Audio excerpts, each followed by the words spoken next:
me and all of you for being here. It's really a great honor for me to be back at the Institute. And then I'll just wait for the handouts. Also, I'm a little bit sleep deprived, so I hope it makes sense, but if not, feel free to call me out.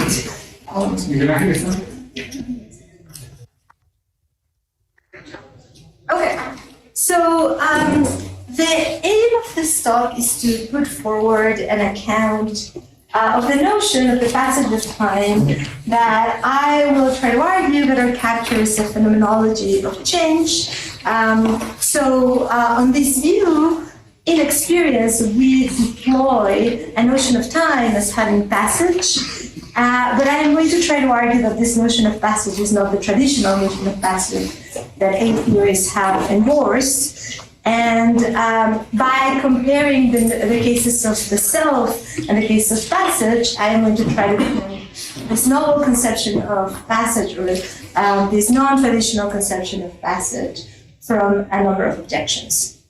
Okay, and so I want to start by considering the phenomenology of change. So we ordinarily experience a number of changes in ordinary objects all the time. For example, I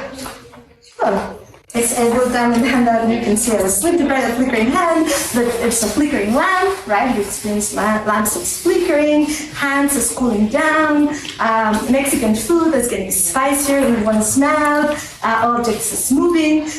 In experience, we ordinarily experience all kinds of changes. And we might ask, what are we presented with in experiencing these changes? And so I want to consider one first proposal, which in the handout is under first proposal, that goes by capturing this notion that I'm calling B-theoretical change. And so the idea, or according to this notion of B-theoretical change, all change consistent is an object being one way at a time and a different way at another time. And here the notion of time is supposed to be analogous to the notion of space. There's nothing special about time, and all change consists in is having an object in one way at one location in this temporal dimension, and a different way in a different location in this temporal dimension. So if we take this notion of B-theoretical change and apply it to experience or experiences of changes, and trying to respond to this question of what are we presented with in experiencing ordinary changes,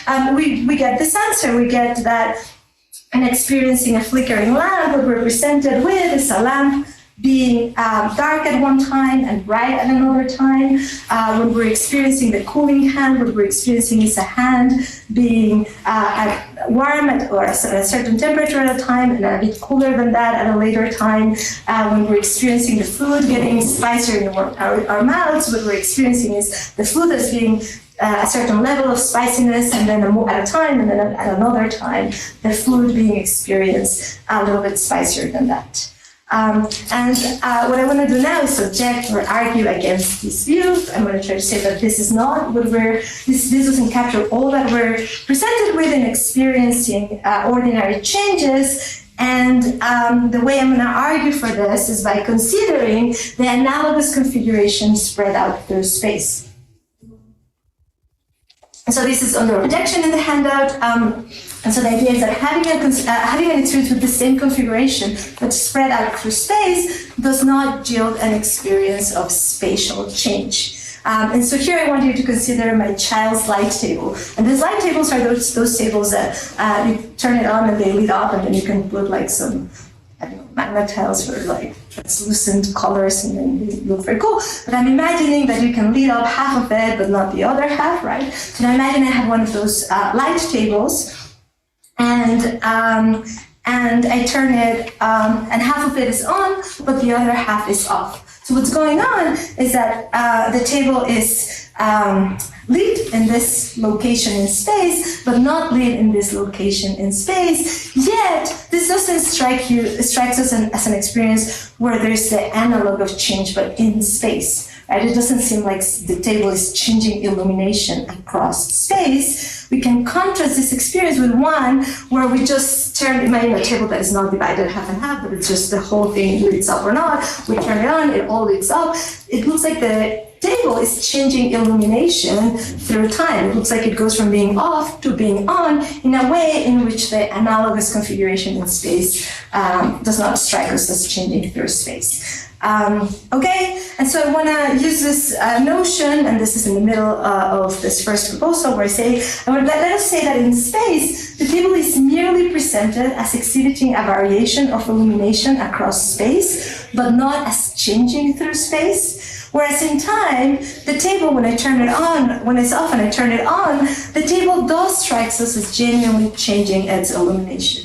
But then it looks like merely experiencing an object as being one way at one location and a different way at a different location is not enough to capture the phenomenology of change, because otherwise the spatial case would yield the analogous phenomenology, but it doesn't, right? So let us thus consider the second proposal. So what I'm going to do through these proposals is try to amend the initial view and try to see if we can capture an experience of change. So in the second proposal, we observe the following. The second proposal, well, let me say one thing before I go to the second proposal. What this suggests is that there's something about time that space doesn't have that allows for the experience of change. And that's where I want to go, right? Like the same configuration spread out in space is the phenomenology of change. Well, this suggests that maybe there's something about time that space doesn't have that allows for this experience of change, right? But this second proposal is going to try to resist that idea. It's going to try to say that there's something else, there's another disanalogy between the two cases that can explain why in the spatial case we don't get the phenomenology of change, whereas in the temporal case we do get the phenomenology of change. So this is the second proposal, and the second proposal builds on the observation that in space we experience objects as having different parts, right? So in time we experience objects as so the proposal is this, in time, the observation is this, in time, when I experience an object changing through time, I experience the object as being wholly present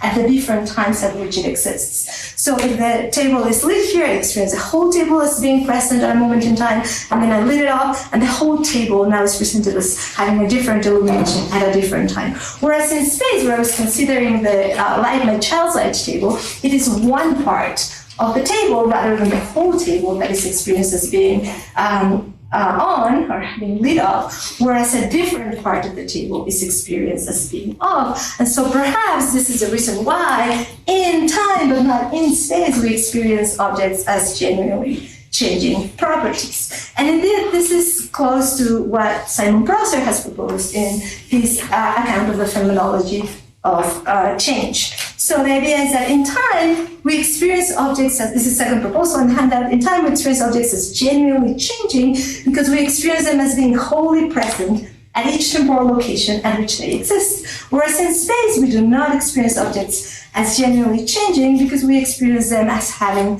different parts at each location at which this exists. And if you see it here, the idea is that the fact that change is experienced in time, the fact that this time dimension in which we experience change is irrelevant. What is relevant is how the object is presented in that dimension, either wholly present or partly present at each location at which we perceive the object to be.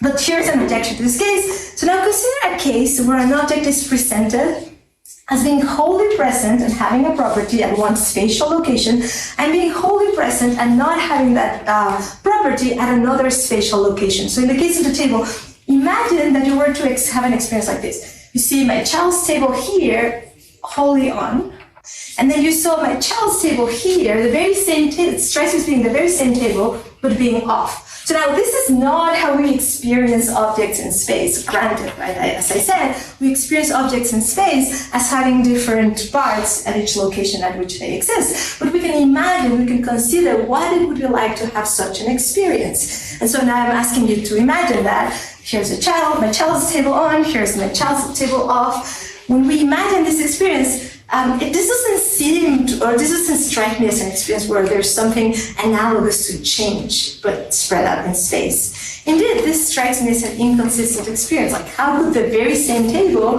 be presented here and be on, and that very same table be presented here and be off? That seems inconsistent.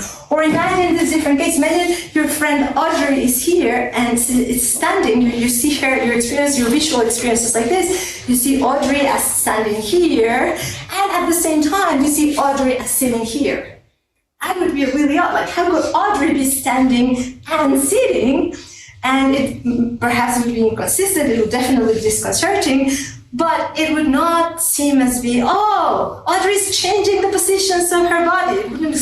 It wouldn't have a phenomenology of change. So it seems that it is really not just the fact that objects are experienced wholly present in time and not wholly present in space, what is driving the phenomenology of change. So now here you might object that even in these cases where my child's light table is here on and is here off, or Audrey is here standing and Audrey is here sitting, are cases where we experience Audrey and the child's table, my child's table, as having parts, right? I mean, Audrey is spread out in space and the table is spread out in space, even though she's again here sitting, right? But we can imagine, to try to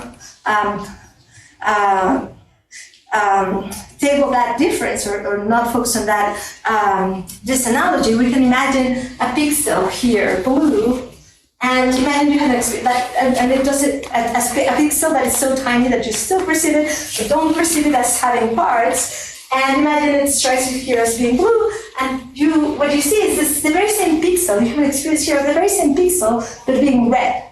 So now the pixel doesn't have spatial parts, because it's as tiny as it could be for you to experience it, let's suppose, but still it wouldn't seem, this wouldn't strike us as an experience where the pixel is changing colors through space. Again, it would be inconsistent or disconcerting. How could I be seeing at the very same time this pixel? How is the world? Like, is a pixel blue? Is a pixel red? It would be disconcerting.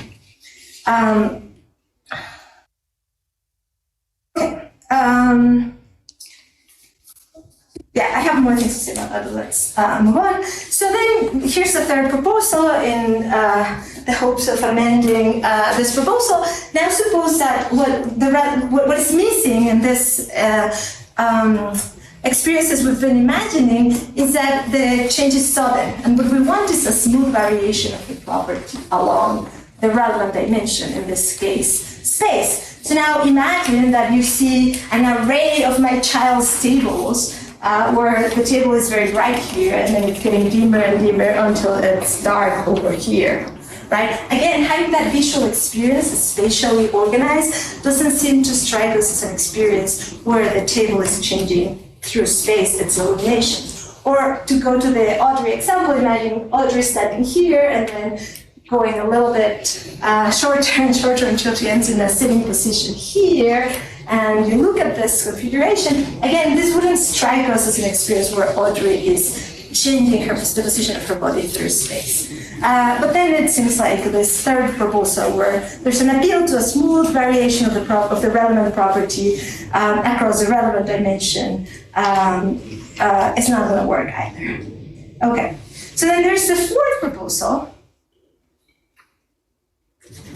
that attempts to appeal to some asymmetry or some other objective difference in the relevant dimension. And so, for example, we may imagine that when you experience this configuration of Audrey sitting here and then slightly in more standing up positions until she's standing up here, you also experience Audrey as being standing up in the direction, in the position on the spatial dimension that's closer towards the north. And then here, she's in the direction that is closer to the south. Again, that doesn't seem to gel the phenomenology of change, or be like, oh yeah, that is what it would be like to experience a change through space. So it seems like this appeal to a crude or mere objective asymmetry in the relevant dimension is not what's going to fix the problem. Okay. And so when I take these cases to suggest, I mean, admittedly, we don't have experiences like this in space, but we're imagining what these experiences would be like and trying to draw inferences from them.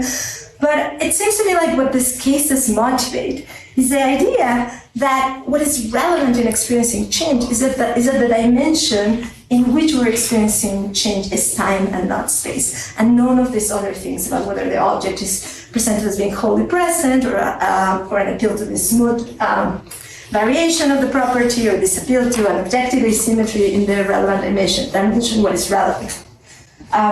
Okay, so let me turn to part 2 where I want to tell you what my proposal is, and then I'm going to try to further defend it. So this is section 2, passages transcendental change. So my proposal is this. We experience objects changing through time, but not through space, because according to the notion of time we use in experience, time has a primitive, sui generis feature that space lacks, and such that objects can be experienced, and such that in virtue of having this property, objects can be experienced as generally changing. And there's a hand that you just arrived at. Yeah, over there, yes, thanks. So that's a proposal, that there's a feature that time has that space doesn't have, and that in virtue of having that feature, objects in time, but not objects in space, can be experienced as generally changing. Okay, and this feature plays in experience the main role that the so-called A-theories, theories in the metaphysics of time that claims that time has passage, has claimed that the passage of time plays in reality. Namely, being the feature of time that allows for the possibility of change. And for this reason, I think that it makes sense to think of this further feature in our notion of time we use in experience that allows us to experience change as the passage of time as well. And so my claim is that we experience objects as changing in time, but not in space, because time is because the notion of time we use in experience presents time as having passage, whereas our notion of space is passageless. So, put differently, and I'm on the second page of the handout now, having a representation of time as having passage is a condition of possibility for experiencing objects as changing. And in this sense, we can say that the notion of time, of the passage of time, is a priori. We do not derive this notion from experience, but rather must presuppose it to make sense of our ordinary experiences of changes. So we already possess this notion of time as having passage, and it's because we have this notion of time, this heavy, a theoretical, if you will, notion of time in experience, that we can experience objects as changing. Okay, so now, famously, Kant claimed that the notion of time is a priori. He claimed that having a representation of time is a condition of possibility of experiencing objects as changing. We can have a notion of change. He claimed we can experience changes only because we have an a priori notion of time. However, my view, even though it's similar in some ways to Kant, is also significantly different. Why? Because for Kant, the notion of time does not involve the notion of passage. Kant takes the notion of passage, and why? Because Kant thinks that the notion of the passage of time is incoherent. So he thinks time is a priori, and we need it to experience change and have a notion of change, but time does not have passage because the very idea of the passage of time is incoherent. And so if Kant were right, then the view I've been advocating would not work.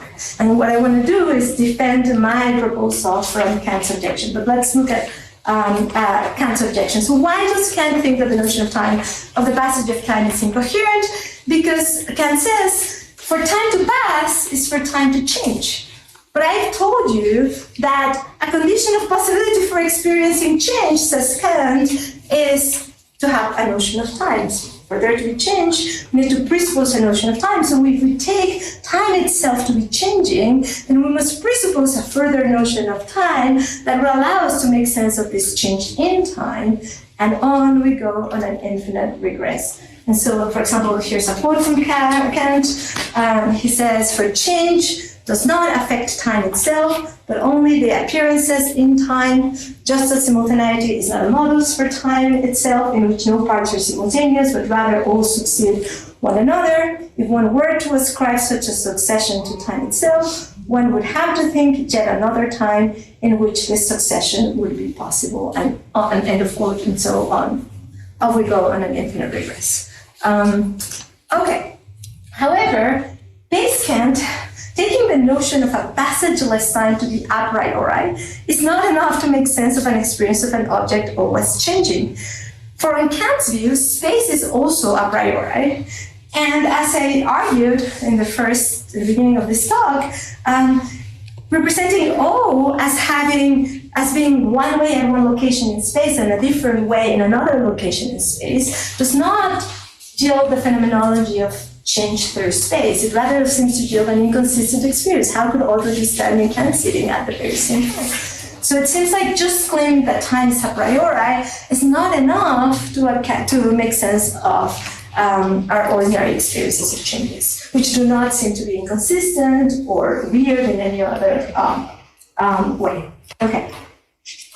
So, put differently, if all that our a priori notion of time provided us with were a notion akin to an abiding spatial framework, as the B theorists would want to have it, right? Like the idea that time is just another dimension very similar to space, this notion would be insufficient to yield an experience of change. Since we experience change, the notion of time we use in experience must provide us with something more than what our notion of space provides us with. Something that, unlike our notion of space, allows to experience change. Or so I want to claim. Okay, but even if I'm correct and claiming that the claim that the notion of time is a priori is not by itself enough to account for experiences of changes, I'm still facing the Kantian objection that the notion of the passage of time is incoherent, right? So we seem to be trapped in a not happy position. And what I want to do is I want to provide a different way of understanding the notion of the passage of time that escapes Kant's challenge, that escapes its infinite regress. And so this is what's going on in section 4 in the handout. And I am going to do this by drawing an analogy to the notion of the self. So now let's consider the notion of the self.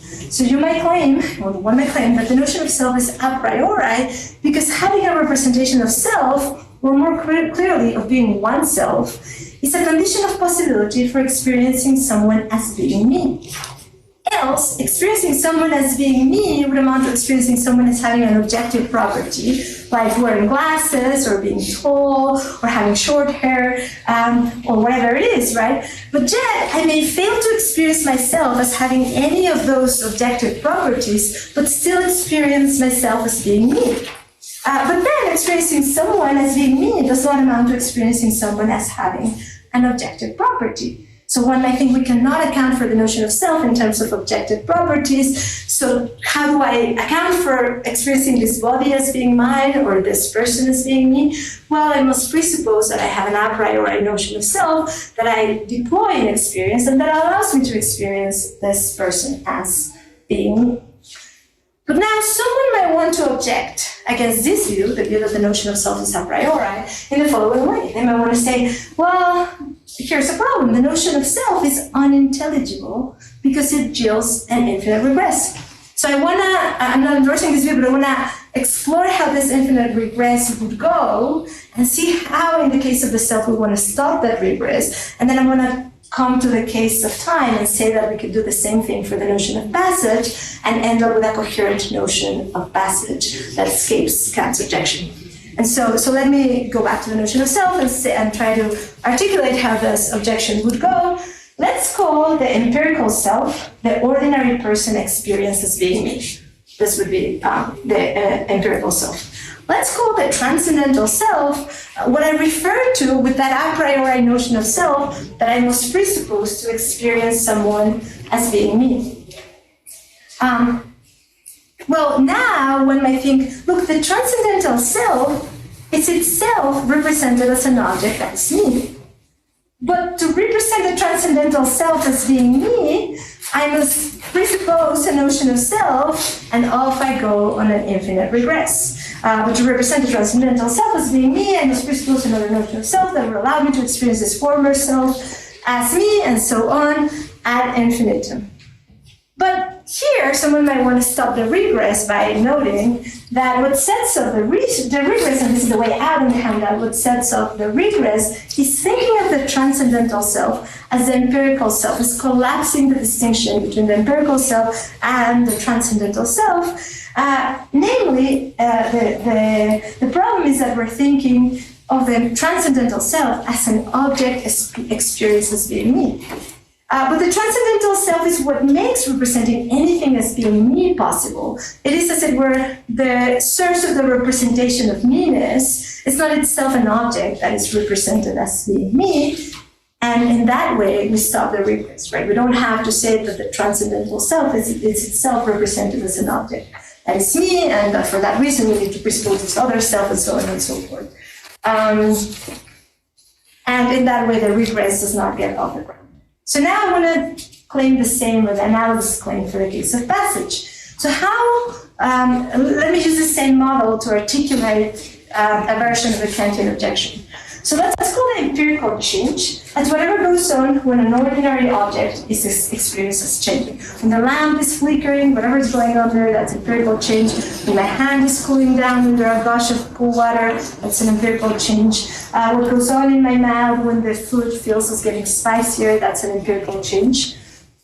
And let's call the transcendental change whatever I refer to with the a priori notion of passage that I must presuppose to experience empirical changes. So it's this thing I need to presuppose to make sense of these experiences. So now we might say, look, what sets up the regress is thinking of the transcendental change, namely passage, as an empirical change in time. In particular, the problem is to think of passage as though time were an object that is experienced itself as changing. And you might think, well, if time is an object that is changing, I must presuppose another notion of time that has passage that allows me to experience that change, right? But here the problem is again collapsing the distinction between the empirical change and the transcendental change. Am I out of time? No. Sorry, you mean like a five? No, just it's just, okay, good. Okay, so the transcendental, sorry, where am I? So what sets up the regress, and by the way, I'm at the bottom of page 2, what sets up the regress is thinking of the transcendental change, namely passage, as an empirical change in time, as though time were an ordinary object experienced as changing. But passage is a feature of time that makes representing anything as changing possible. It is, as it were, the very source of the representation of change. It's not itself a change in something. It's not itself a change in time. Thus, there's no need to explain how passage, or the transcendental change, is itself an object represented as changing, for it is not thus represented, and the regress does not get off the ground. So the same response is available in the case of time.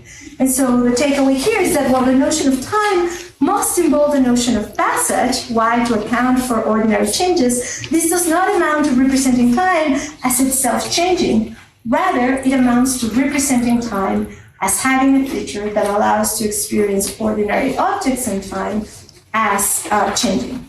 Okay, so now I'm on page 3 of the handout, and I want to consider an objection, a further objection to this view, and this is the claim that the notion I've proposed is obscure.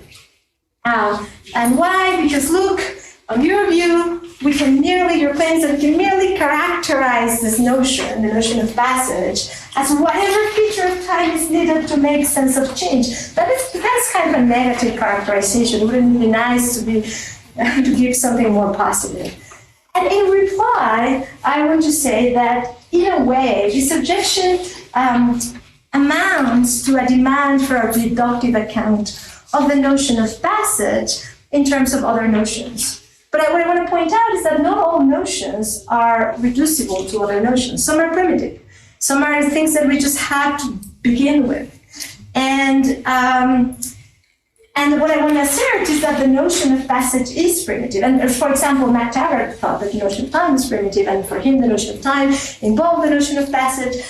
But you might think that other notions are primitive, like the notion of goodness or the notion of truth or many other notions, right? So the idea here is that the objection seems to amount, at least partly, to a demand of reducing the notion of passage in terms of other notions. But the answer is to insist that this notion is primitive. And it is because it is primitive and that it's genuinely adding novelty to our conceptual repertoire. And it's in virtue of this that it can allow us to account for changes. It's not just merely built up of other notions that we already have. So it adds a novel, inherently temporal or dynamic element to our representational repertoire, one that we could not have derived from merely static notions. And this is what we encountered at the beginning when I was trying to account for change in terms of space. I was trying to reduce it to static notions. And the idea is we can't do that. We need to bring in novel conceptual resources to make sense of change, just as you might think we need to do in the case of self.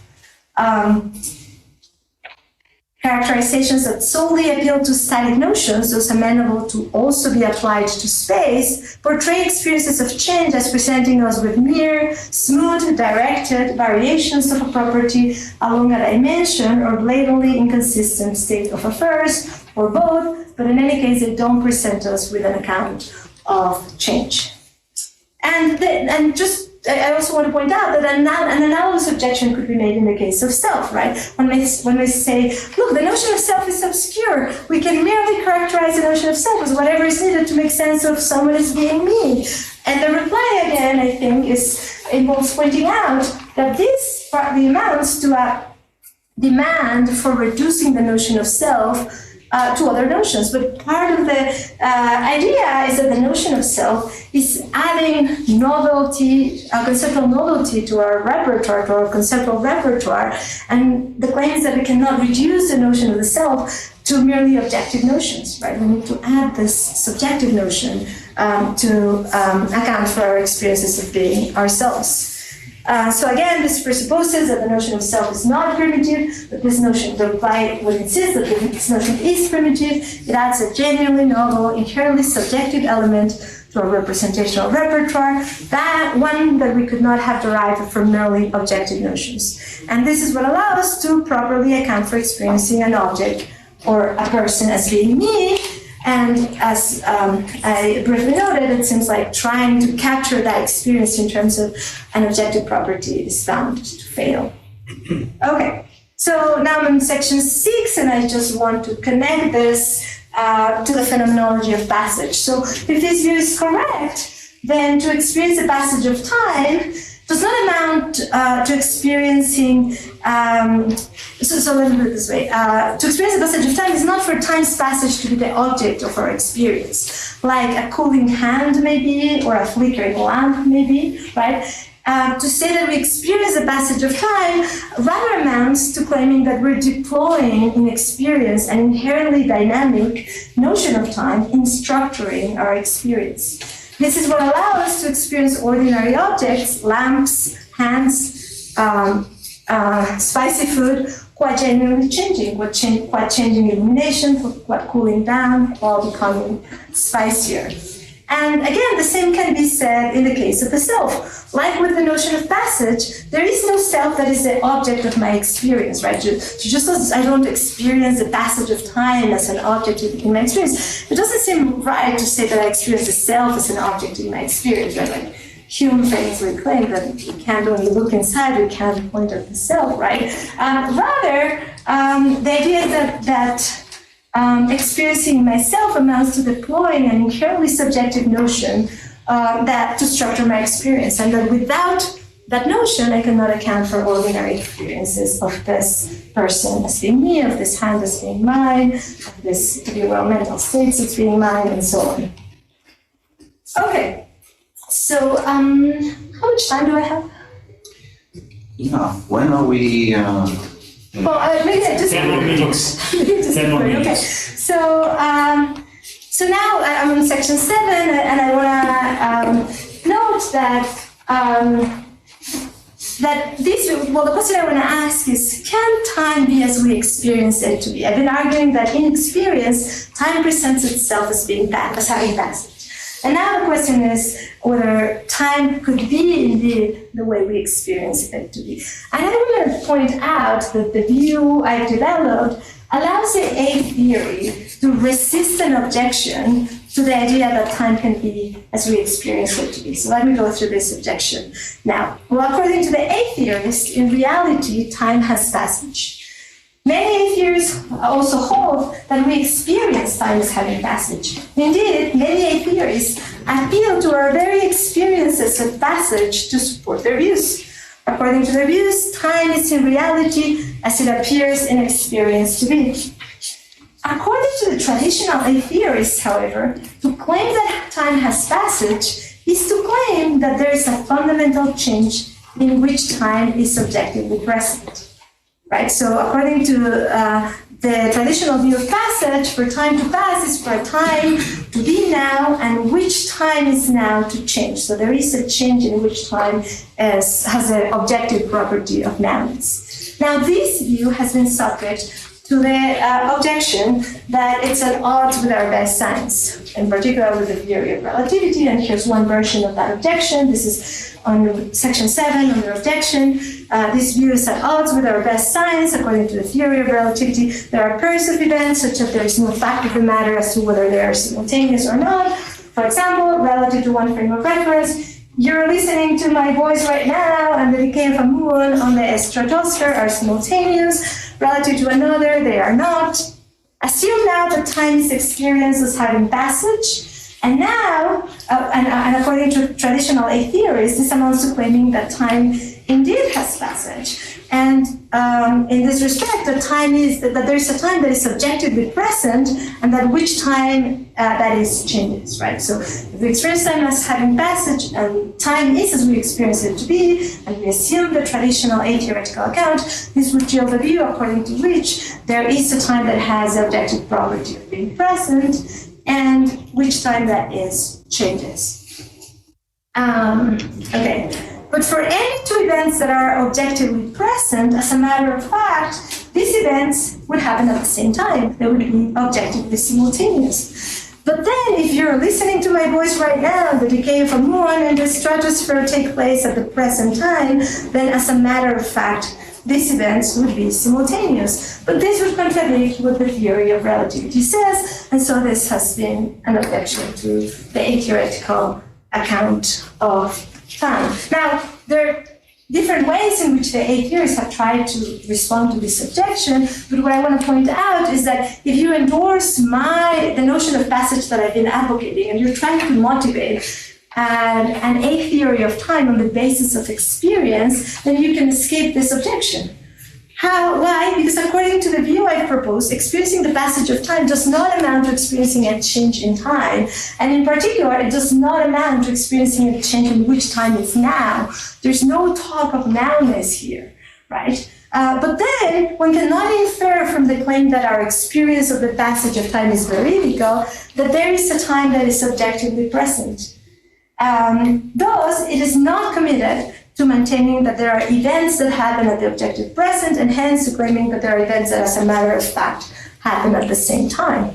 But then the picture of time we derive from experience is not at odds with our best science. And so time can be, after all, the way we experience it to be, or so I want to claim. So now, in the longer version, I want to note something, since I have maybe a little bit of time. In the longer version of this paper, I argue that this notion of the passage of time is also helpful to the B theorists. So I'm not trying to tie this notion of the passage of time only to the A theory. I think that the B theorists can embrace this theory of the passage of time and maintain their view. And indeed, I think that going this way allows them to resolve a challenge that has been recently posed against their views that have to do with how could the B theorists claim, as many B theorists want to claim, that we experience time as having passage, and yet in reality, time is passageless. And I think this view serves them better in responding to that objection. But I'm going to end it here. Thank you very much.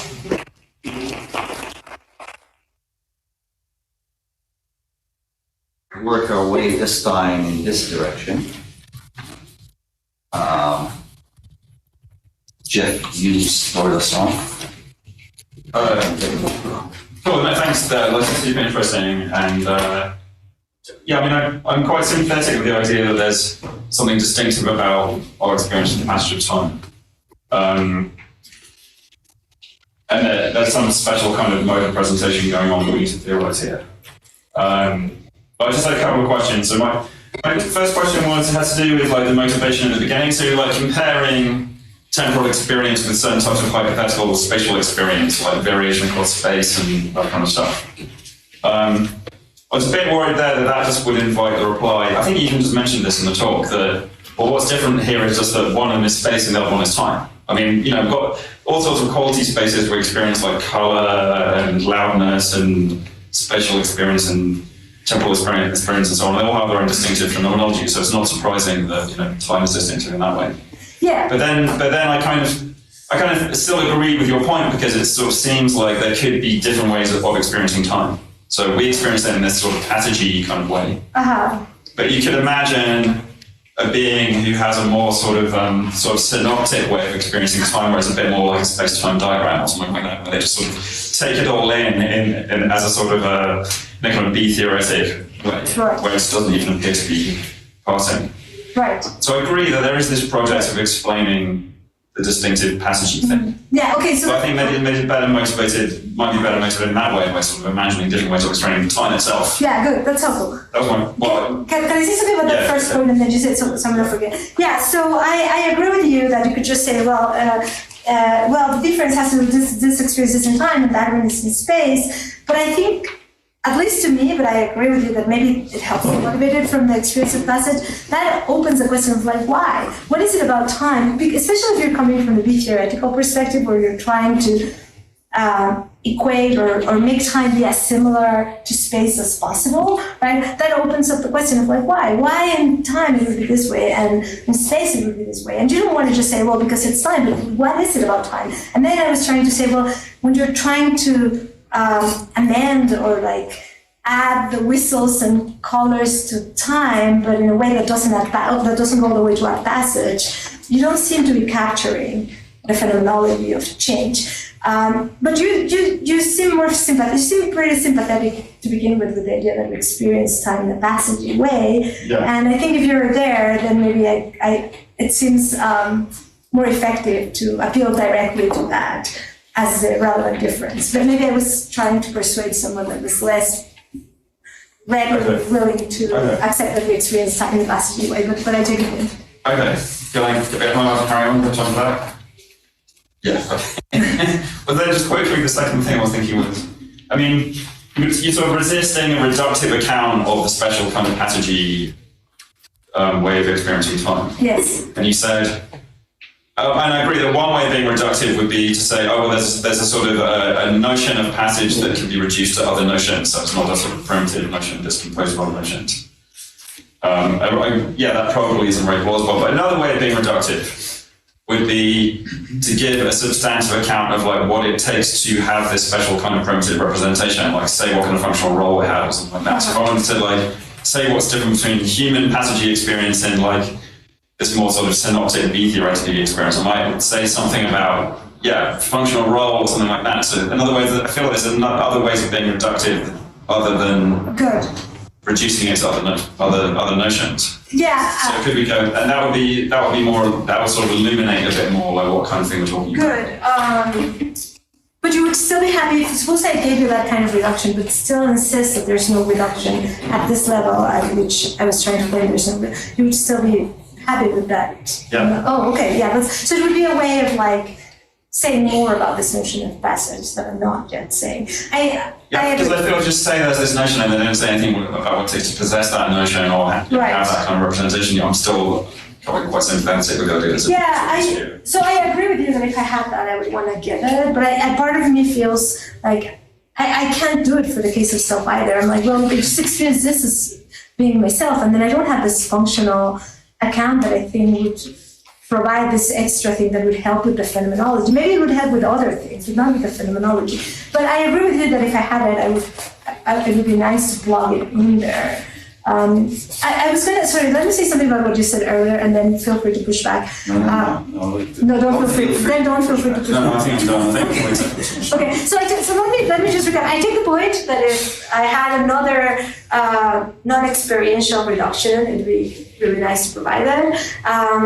But I still don't see that as eliminating the phenomenology of change, or the phenomenology itself in this case. But in the other case, I agree with you. I think that if we had this panoptic experience of time rather than the passagey one, then it would be like the experiences of space I was trying to describe, where we wouldn't get experiences of change. So it would lack the phenomenology of change, or so I would want to argue. And I think we sympathize there, but maybe I was trying to speak to someone that was a little bit less.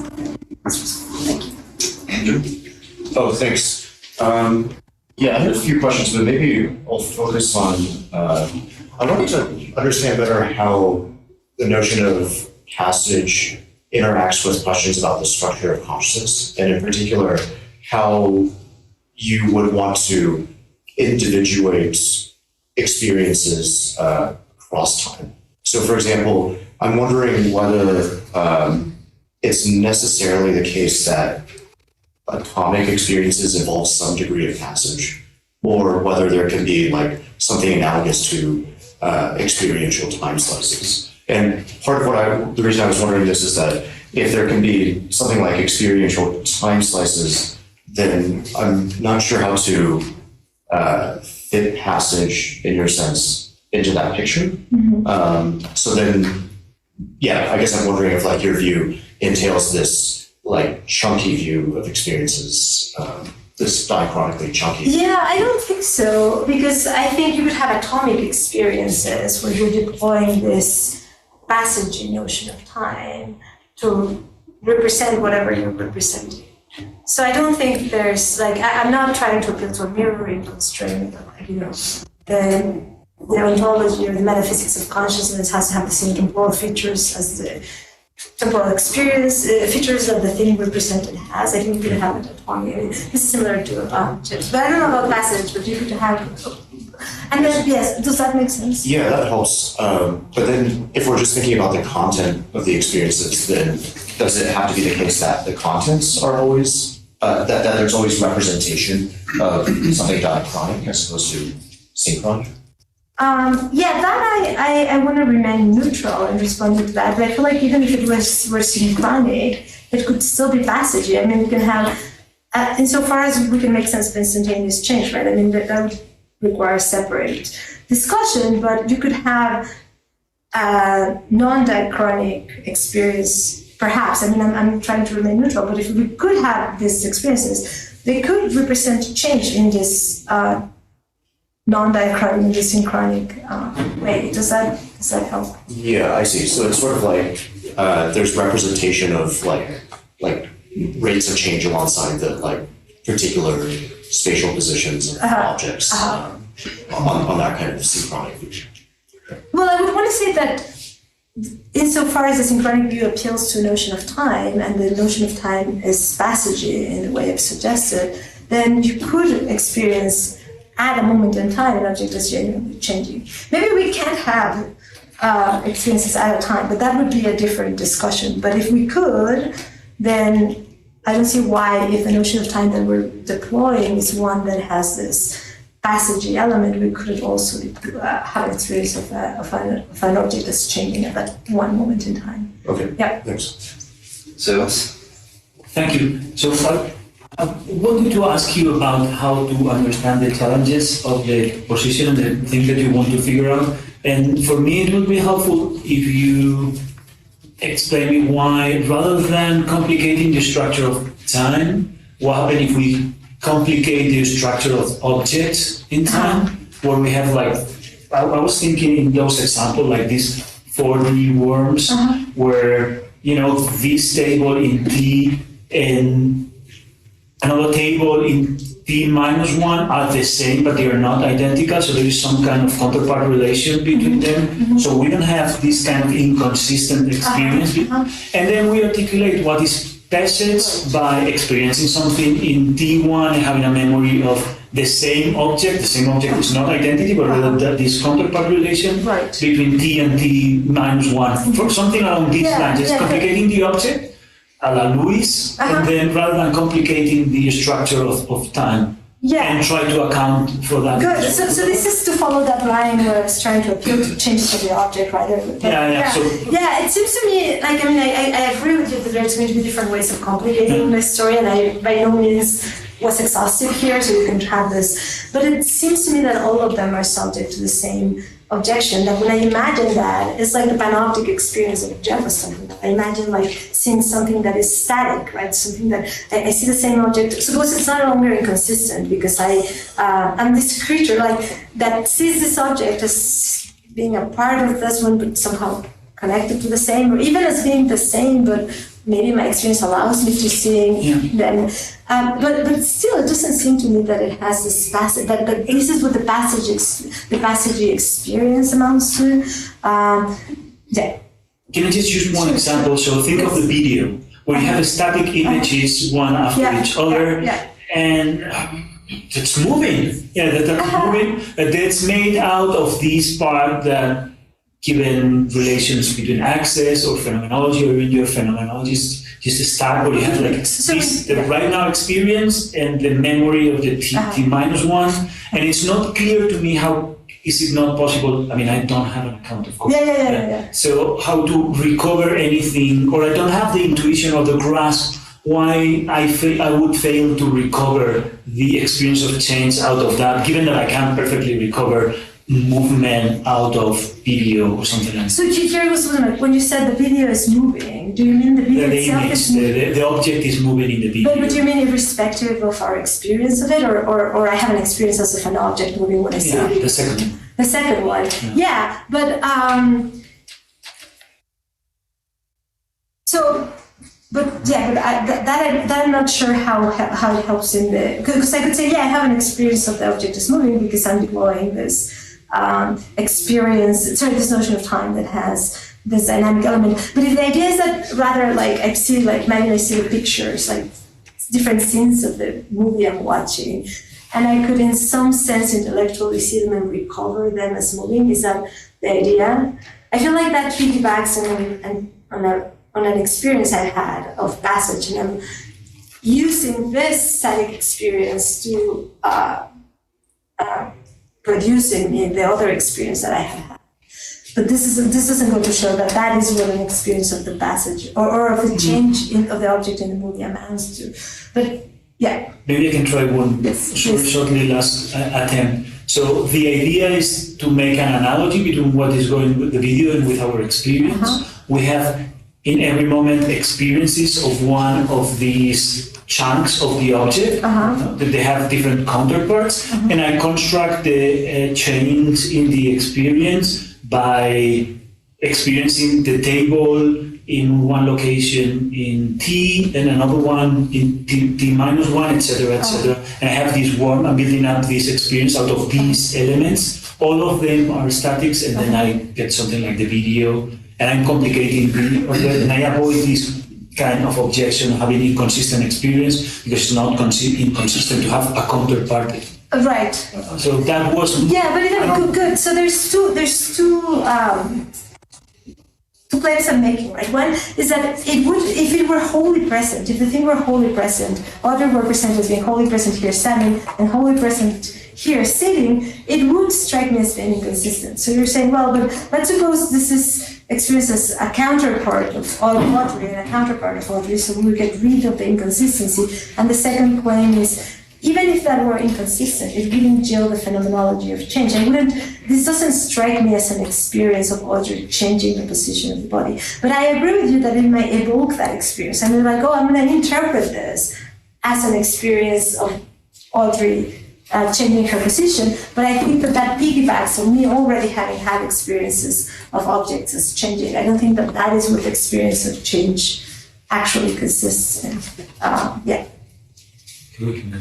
Robert? So I wanted to ask about the con objection itself. I think I don't understand the con objection completely. So I took the analogy with the self to kind of push the idea that it's a sort of transcendental self concept or something like that. It's made around any subsequent self-attribution or self-identification. And so the regress there would have started if one thought that like one always had to have a representation of the self, like an empirical representation of the self, in order to kind of get the question started. Because there's this transcendental notion, one doesn't do that. And so to me that seems like a problem about the representation of the self and how that gets off the ground. I thought Kant's objection with respect to the passage of time didn't have to do with the representation of time, but more had to do with the idea that the very notion of passage presupposes basically something against which passing, or some background against which it's passing, which it's not that you have to represent it as being that, but it just presupposes that there is such a thing. Mm-hmm. So there seems to be a disanalogy there to me, because like in this case, it's not that there's some representation that's transcendental that gets things going. It's that literally the very notion of passage doesn't make sense unless there's some background notion against which is passing. Am I misunderstanding Kant's objection? Or? I want to grant you that there might be different objections, but the objection I'm trying to focus on is the one that says it's incoherent to think that time passes, because for time to pass, it would be for time to change. And I think that to experience or to represent change, I need to presuppose a notion of time that allows for that representation of change. So if time itself passes, I need to presuppose a meta time or another notion of time that will allow me to make sense of time as changing. But then, if this one has to have passage as well, I'm going to have to presuppose another one, and I get embarked on a but I mean, I agree there may be other objections that have to do with like what's the rate of passage, but I'm not trying to address this. I'm just trying to address the objection that understands passage as itself a change, conjoined with the idea that to make sense of change, you need to presuppose passage. It seems to me that those two claims yield this infinite regress. And it seems to me that the same way in which, in the case of the self, the analogy with the self is like, you might have thought, you don't have to think this, but some people might have thought, well, I experience this person as being self, I need to presuppose this notion of self, because suppose you're convinced you can't reduce it to objective notions, but then suppose you thought, oh, but this self itself presents as being me. This thing I'm presupposing itself is presented as being me. But if I think that to experience anything as being me, I need to presuppose a notion of self, I'm going to get embarked in an infinite regress. And the idea, or a way of stopping this regress, is saying, this self I'm presupposing is not presented as being me. That's a mistake. It's what allows for other things to be experienced as being me. But it's not itself experienced as being me, and so I stop the regress. And what I'm saying is, and it's, I'm not a Kantian scholar, but in some, I feel like Kant is saying that in the case of the self in some ways, and I feel like maybe Kant should be saying, and maybe Kant is saying that. I don't know, someone that knows Kant might be willing to. That Kant could say the same thing about passage. That time has this feature, but we should not think of this feature as something to which we apply that very same thing, but as it has a feature that we apply, when applied to reality, allows to experience changes. So it's a condition of possibility of experiencing changes, but the mistake is then to take time as it were itself an object that is also changing. Does that? Yeah, I think I think more about it, but I think I'm getting further on it. Okay, thank you. Anna? Thank you. I think that my question is somewhat related to this question.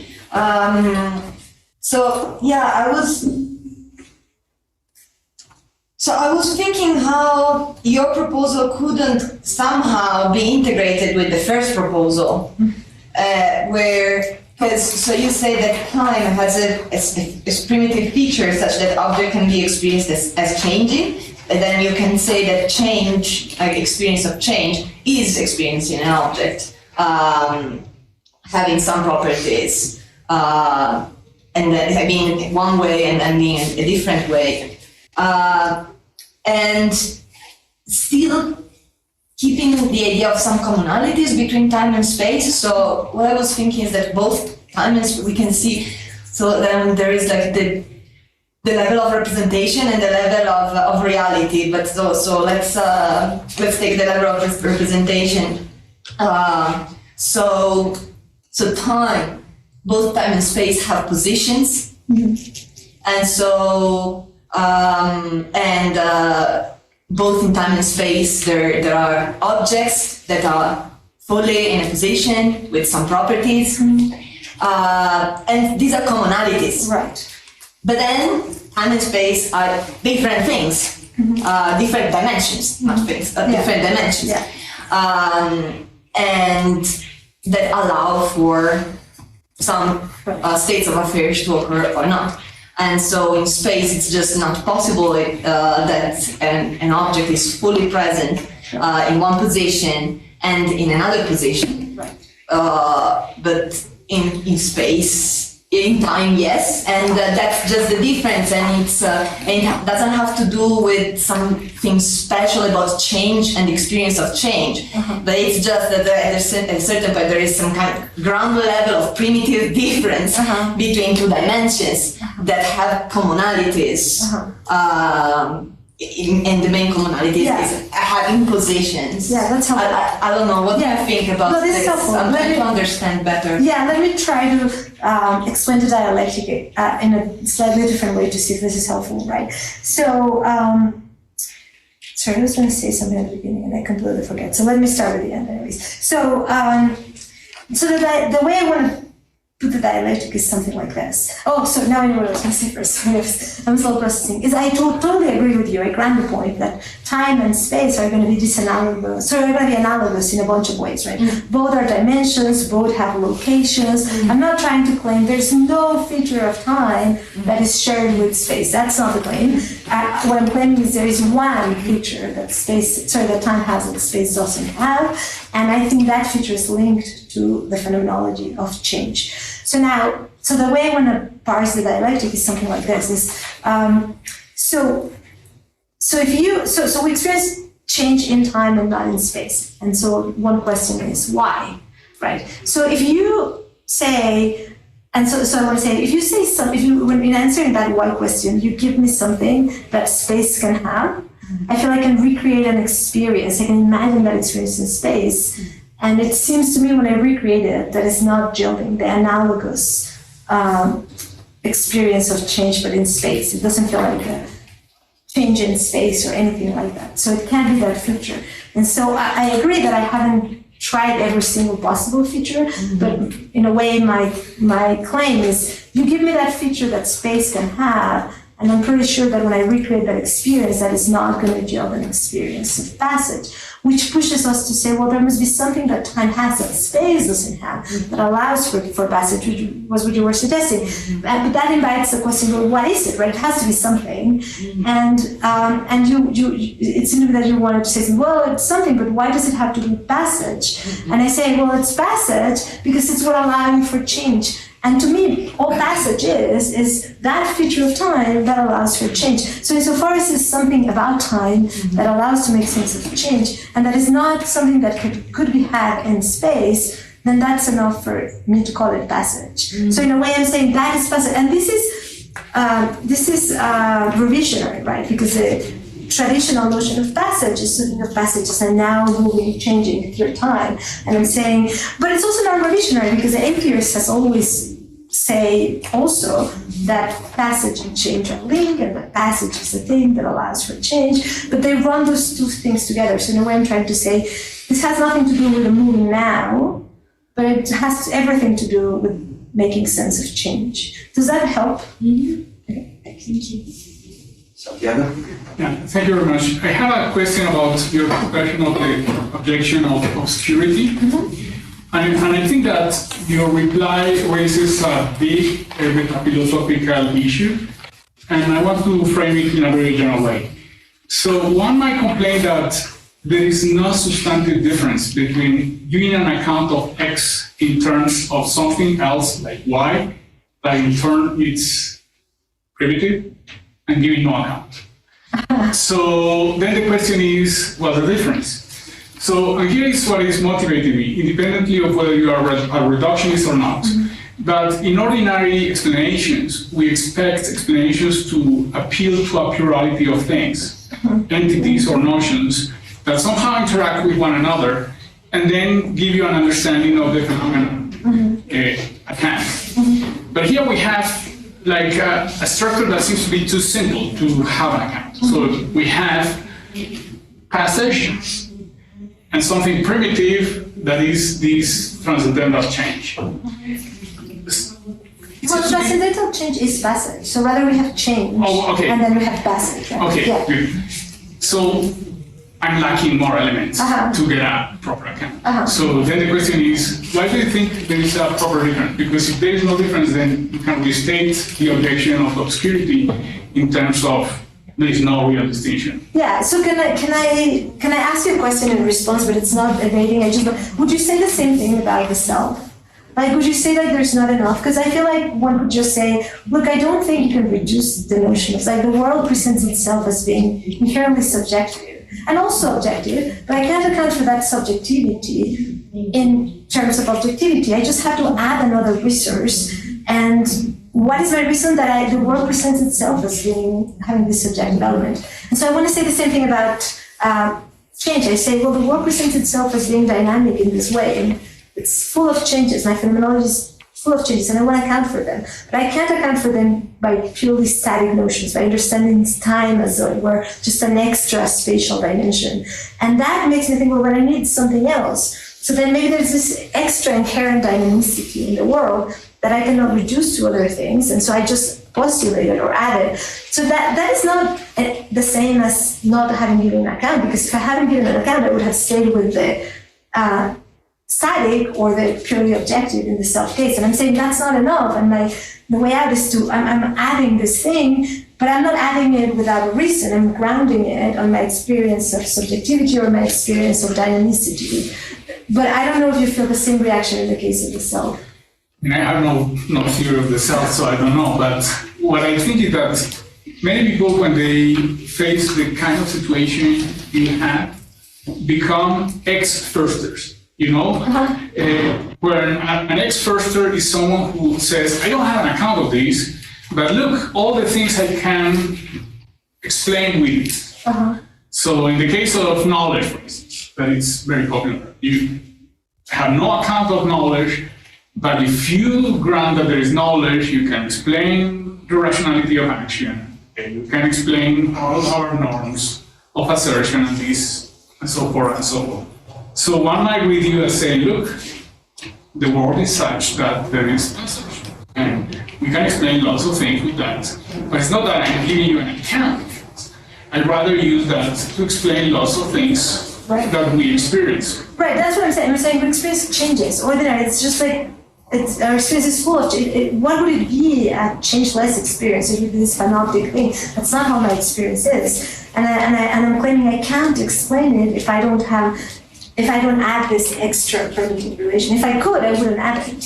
And so I add it, and now I can explain change. So there's an explanatory, the account, the gain is that I can now explain my experience of changes. Same thing with the case of the self, right? You could be like, well, this is primitive, it's obscure, what are you talking about? Now I can explain my experience as being a subject, right? As the world being not just objects. And so in a way, it's a phenomenological argument. I can explain the phenomenology by adding this extra conceptual resource to. But you're right. There's going to be people that are going to try to be reductive and try to explain this thing. But I'm trying to say that's not giving us an experience of change. And yeah. Thanks. Right. Thank you. Anita. Yeah, I have a question regarding the. Why isn't the explanatory part? Why isn't the change itself, like the dynamism, the primitive part of the view, and not like something related to time? When you talk about the self, I thought you were talking about like the self is not presented in experience with the human. Right. No. And in this case, like if you apply that to time, you are not experiencing time, and you are not experiencing like properties of time. So you need an account, or you are relying on something else that time doesn't have, which is like in this case, change person. Mm-hmm. So you said that you needed passage to account for change, but it seems like you need change to account for passage instead. I don't know if that makes sense. I'm trying to understand the last thing. What do you think I need to change to account for passive? I mean, For the experience of passive? why isn't change more primitive than passage in this case? Why isn't, like, we see things changing, not passive in time necessarily, so why isn't the primitive notion is transcendent, is something not related to time, but related to how things move around and change? I don't know, I mean. And yeah, so, and it wouldn't help to say because changes are experienced in time. Like, there seems to be, I mean, that you don't wouldn't. need, I mean, there is a sense in which you can, I mean, in the same way you cannot experience the self in the experience, you cannot experience like time changing, right? Uh-huh, What you experience is things changing around, right? right. So, I mean, that seems to ground our notion of time, that time passage, Uh-huh, that it doesn't seem to be the other way around. Like, in order for us to have a notion of passage, we just need like a notion of change, and that's it, right? I don't know. Yeah, I mean, well, I mean, maybe, let me see, I'm not sure I'm gonna yeah. address it, I'm not just repeat myself, let me try. So the idea is like we experience ordinary objects, and the way to make sense of that is to say, well, in my view, the reason why we can experience these ordinary objects as changing is because we represent them in time. The time has a feature that allows for those changes, and that allows to represent those objects as changing. There's something about time that allows to have those changes. And so in this sense, it's transcendental. You're right, I'm not experiencing the passage itself. I mean, like, look, there's passage. Just as I don't experience the self and say, look, there's self. Rather, I experience this object or this mental state or this thing as mine. And then I wonder what is needed to make sense of that experience. And the idea is like, well, a notion of self. And here is, well, a notion of passage. But then at some point it seemed to me like maybe you were saying almost what I was saying. If I call this notion change, which I'm calling it transcendental change, right? Yeah. Then maybe, I know I'm saying this passage is transcendental change. It's that thing I need to presuppose to have these otherwise ordinary experiences. In the case of self, you're right that I experience this as being myself, and then the notion that I presuppose is self, so they're very same. Yeah. And then there's this extra notion of passage. And I think that passage term has to do with the idea that there's a now passing and or something moving. But that's a bit of the notion of passage that I'm trying to resist, because I think this is what leads to the infinite regress and the other problems. But yeah, I guess I was confused by the notion, the transcendental notion of time here, of change. Uh-huh. It seems like a theoretical thing instead of something mental. I thought it was a notion, something like we have. Yeah. Yeah, it's a priori. I'm claiming it is a priori, right? We're not getting it from experience. It's something that needs to be. Yeah, we are configured to. Right. Just as in the case of the self, it's not like I encounter a self and that's how I get my notion of self. I must already have it to see this thing as being me. Yeah. But I feel I'm just repeating myself. Sorry. Yeah. I'll award myself the last question of round one while inviting you to think about round two questions. I wanted to ask about point 7. The way we usually think about it, the problem is like this. Temporal phenomenology is vaguely theoretic. Temporal metaphysics is probably theoretic. It would be embarrassing to have this kind of grand illusion theory of temporal experience, especially since it pervades all experience. Yeah, but so there are different moves that people can try to do, but all this discussion usually happens outside the Kantian kind of transcendental idealist framework. So I was thinking about how this would look within the Kantian framework. If you look at what, other cases of those transcendental concepts like substance or causation. So for Kant, what we experience are co-instantiated qualities, and that triggers in us the kind of a priori concept of a substance, and then we experience the world as a bunch of substances kind of using and acquiring properties. Well, causation, we see constant conjunction with temporal precedence of the cause and the effect, and then we apply this concept of a necessitating causal connection between them. Now, if you ask within Kant, but are there really substances in the world? Are there really necessitating connections between cause and effect? He'll say that these are ambiguous questions. Are they really in the phenomenal sense and are they really in the noumenal sense? In the noumenal sense, there is no knowable fact of the matter, and so there's nothing to do here. In the phenomenal sense, not only are there really are necessity, it's an epistemically necessary truth that they are. And so if we look at it from this framework, you'll say, well, then it's an epistemically necessary truth that time is atheoretic. And about phenomenal time, or time in the phenomenal world is atheoretic.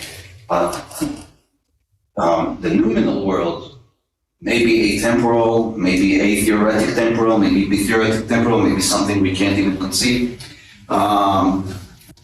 And so it's not clear to me where, I mean, you could say, if you're a Kantian, you could say, and that's the end of the story. And so that's why there's no grand illusion.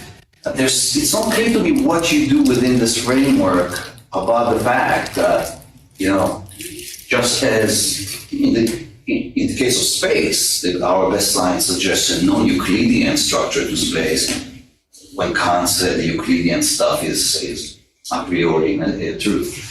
And likewise with time. So I don't really know how you bring that into the dialectic from within the Kantian framework. Something,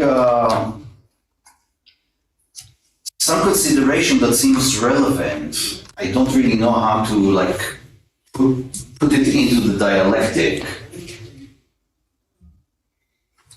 when structured in this Kantian way, where nominally there's no fact of the matter, no knowable fact of the matter, and phenomenally it's an a priori truth that space is Euclidean and that time is atheoretic. Yeah.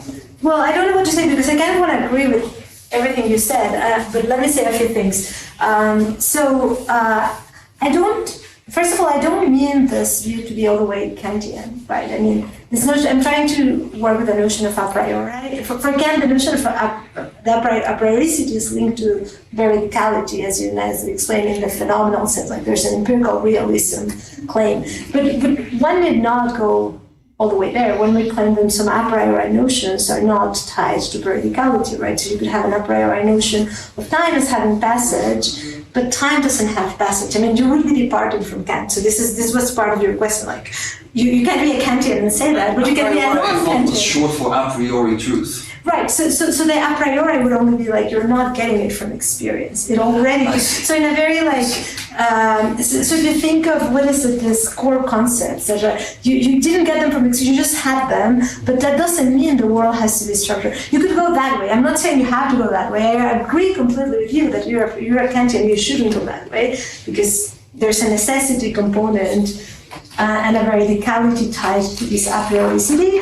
So if you were a Kantian and you believed in the objection that Kant raised, and I have had some Kantians yell at me for saying this, but let me say, you would be a B theorist, right? So if Kant thought that time cannot have passage because the notion of passage is incoherent, and insofar as we're talking about empirical reality, your a priori notions constitute that phenomenal reality, then time could not have passage, right? Time would be theoretical.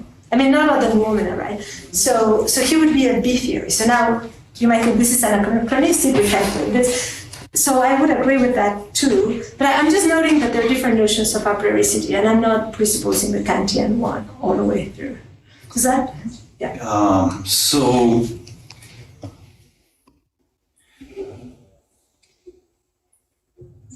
in the case of substance, what comes from experience is compresent qualities.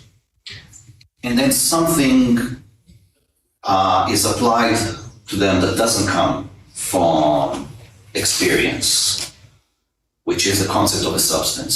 In the case of causation, what comes from experience is constant conjunction and temporal relations.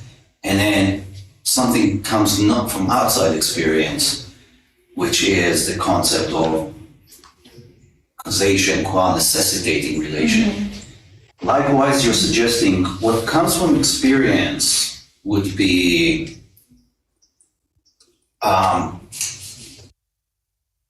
all those theoretic relations of simultaneity, priority, and posteriority. Later than, earlier than, and simultaneous with.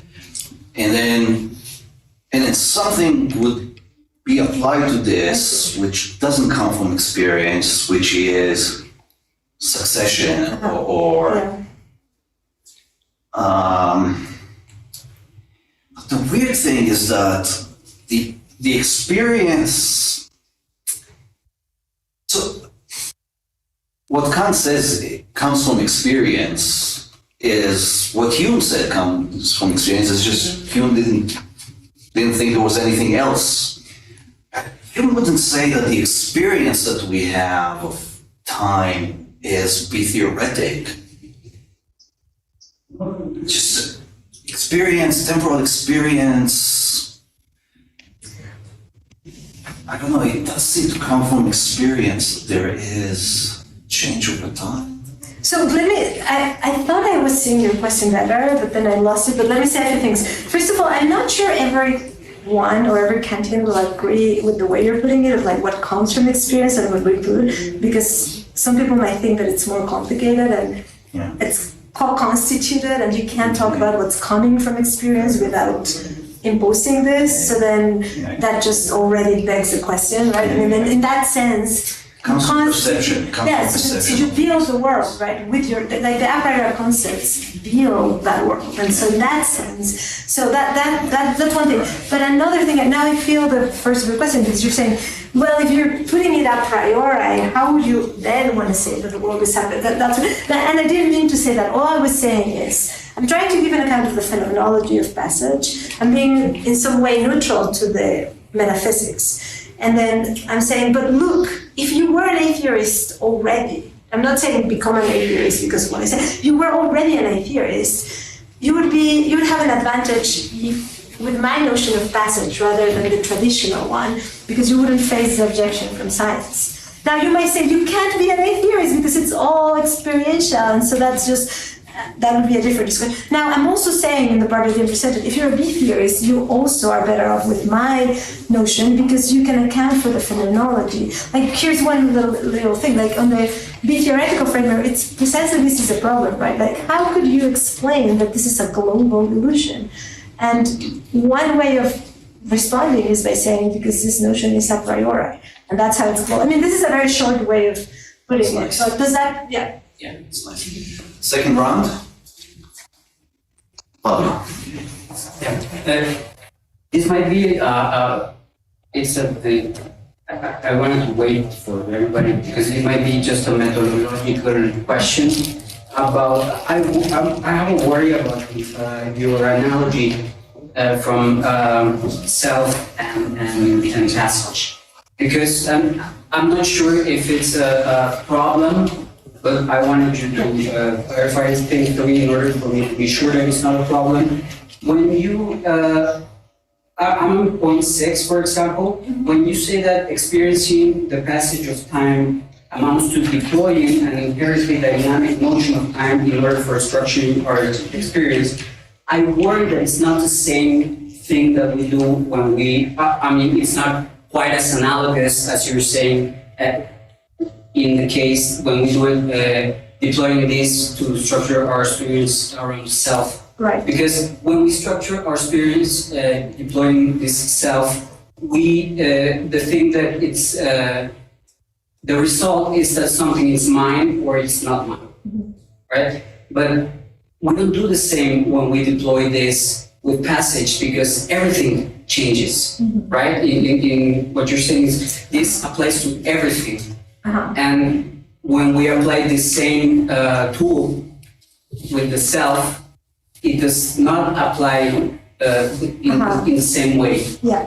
Do you see where I'm going with this? I think I do. And I worry if that's why I thought it was a methodological question, that the argument that you want to give us might be like strengthened in some way if this is a problem. Yeah, I think I see the question. Let me try to say a few things. First of all, I'm not claiming that they're all the way analogous, right? That whatever goes for the cell has to go for time, because that would not. Just like in time and space, right? Yeah, I'm just saying there's some analogies, and I'm using those to try to respond to that objection. So that would be one point. But I hear, as in your question, I hear a second question, which is, look, in the case of the self, we have a contrast, right? You have the things that are mine and the things that aren't mine, and maybe you need to show me that there's some contrast to justify claiming that there's passage. But if everything has passage, there is no such contrast. And I see that difference, but what I'm not sure I